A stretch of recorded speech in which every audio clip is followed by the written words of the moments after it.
research when my father said he no longer drank sodas with aspartame in them. I wasn't quite sure what aspartame was until I did my research, and then it all became clear why my dad didn't drink anything with aspartame in it anymore. Today you will learn how aspartame was discovered and the studies that came along with the discovery. When aspartame, also known as NutraSweet, was approved for carbonated sodas, and also about aspartame poisoning. The aspartame poisoning began in 1956 by a man named Searle Researcher. He was doing some studies and some experiments in his office one night, and he got this powdery white stuff on his hand, and when he licked it, it was very sweet. And once he discovered how sweet it was, he hurried up and started doing many different experiments with it just so he can get it FDA approved. During his experiments, he experimented on 7 monkeys. Out of those 7 monkeys, one of them was fine. Another one actually died, and the other 5 became very sick and had seizures. Searle reported to the FDA out of his experiments that nothing was wrong and there were no side effects to the aspartame. The FDA did the research and found that there was so many things wrong with it, and they actually sued Mr. Searle just for falsifying his information. Donald Rumsfeld, which was a politician back then, he actually stood up for Searle and used his politician pull to make it so that aspartame was legal.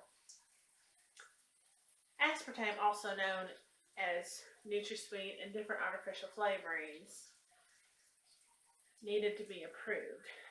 In 1983, the National Soft Drink Association realized the risk of aspartame, and they didn't want to put it in their sodas. The risk of the NutraSweet, that is a liquid that would go into the sodas, if it heats to 85 degrees, it breaks down into formaldehydes and also other fatal drinks. So if you think about it, where do your diet sodas sit before they even come to the store?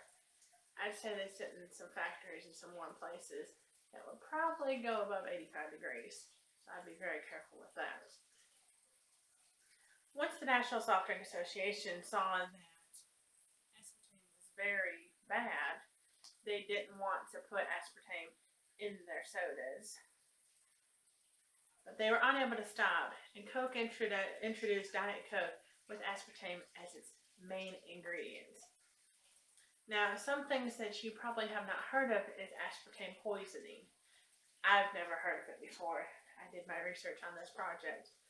But according to Dr. Janet Hull, most people haven't heard of aspartame poisoning because in order to retain current profit margin, the truth about aspartame danger must be kept a secret. When I read that from Ms. Hull, I fully understood that.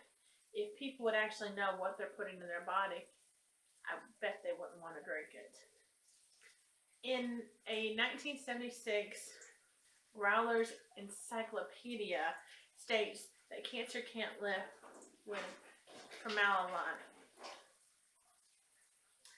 Aspartame actually contains 50% of the formaldehyde, which that's a large amount, especially if it's something that causes cancer.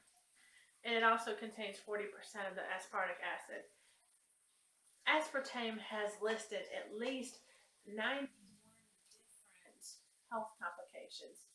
Some side effects to aspartame would include your ears, your eyes, chest, your skin, allergies, and even with your metabolism. Most critical side effects would include death, ulcers, depression, and suicidal tendencies. There is no absolute proof to deny or defend health issues arising of consumption of aspartame. They believe Seal and Rumford believed that aspartame was safe, and that's why they wanted to push it to be approved back in the 50s.